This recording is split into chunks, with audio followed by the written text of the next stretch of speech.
ይህ በምስሉ ላይ የምታዩት ትክክለኛ ቀስተ ዳመና ነው።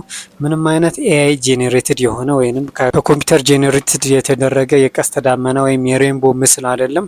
ፊዚክሱን አስረዳችኋለሁ ከዚህ ጀርባ ያለውን ነገር ግን እናንተ እስቲ አካውንቴን ኮፒ ሊንክ በማድረግ ቀስቅሱልኝ። ሞቶ ነው ያለው። ሰሞኑን ይህ ምስል በተለያዩ ሚዲያዎች ላይ ሲሰራጭ አይታችሁት ሊሆን ይችላል። በሲኤንኤን፣ ቢቢሲ እና በተለያዩ የሚዲያ አውታሮች ላይ ይህ ምስል ሲታይ ነበር።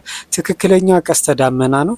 ከዚህ ጋር የተያዘ ነገር እናንተም የምታውቁ ይመስለኛል። ልጅ ሆነን በአረፋ እንጫወት ነበር። አረፋውን ብርሃን በሚነካው ሰዓት የተለያዩ ብርሃኖችን ልክ እንደዚህ አይነት ያወጣል። ወይ ደግሞ መንገድ ላይ ቤንዚል ምናምን ተደፍቶ ውሃ አርፎበት ፀሐይ በሚያርፍበት ሰዓት ልክ እንደዚህ አይነት ምስልን ይሰጠን ነበር።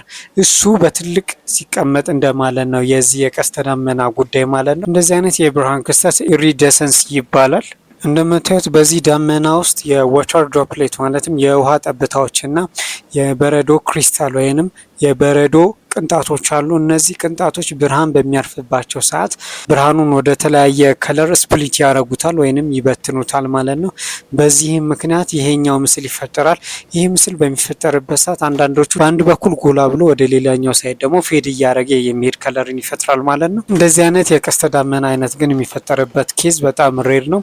ብዙ ነገሮች ፐርፌክት ወይንም በትክክለኛው ቦታ መገኘት አለባቸው። አንደኛ ተመልካቹ ነው። ሁለተኛ ደግሞ ክላውዱ ዩኒፎርም የሆነ ክላውድ መሆን አለበት። ሶስተኛ ደግሞ ብርሃን የሚያርፍበት አንግል ነው።